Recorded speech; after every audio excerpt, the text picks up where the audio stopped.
Henry sees pink. Henry found life boring at the works. The men worked hard to make him better, but it seemed ages before he was ready. At last, however, when he had passed the test to make sure he was mended properly, men came to repaint him.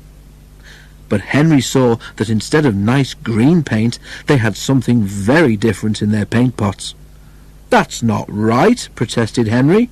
"The Fat Controller wants me to be green with red stripes, not Pink all over like Pepto-Bismol. The painters laughed.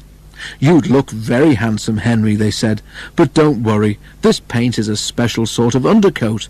You shall have proper green with red stripes before we've finished." "Undercoat," muttered Henry in disgust. "Whatever would the other engines say if they saw me looking like this?" The men laughed and carried on painting.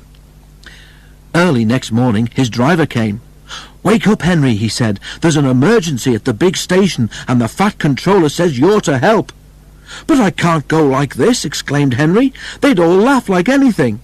"No choice," said his driver. "The diesel pulling the express has failed, and the Fat Controller needs you to take over. It's either us or a long walk for the passengers, and you know the Fat Controller wouldn't like that." The fireman raised steam as quickly as he could, and Henry, blushing with embarrassment, set off for the big station. The Fat Controller was pleased to see him. "I feel so silly looking like this," complained Henry. The Fat Controller laughed. "You do look unusual, Henry," he agreed, "but you have helped me out of a very awkward situation, so don't worry about it."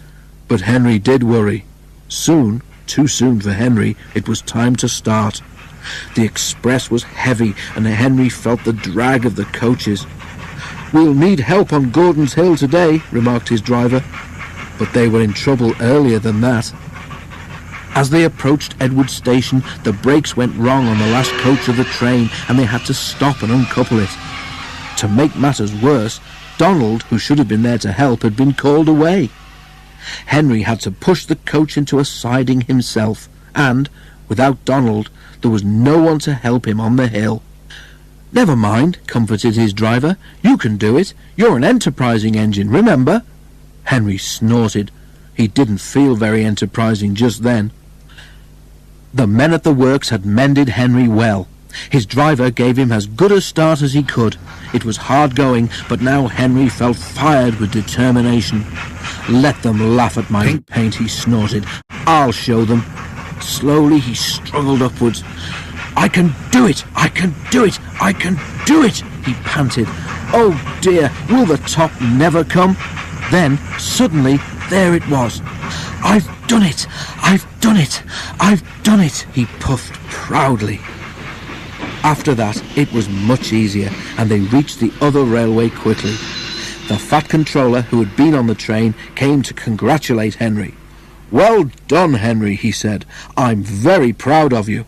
Perhaps all my engines should be painted pink, but you have certainly earned your proper green with red stripes."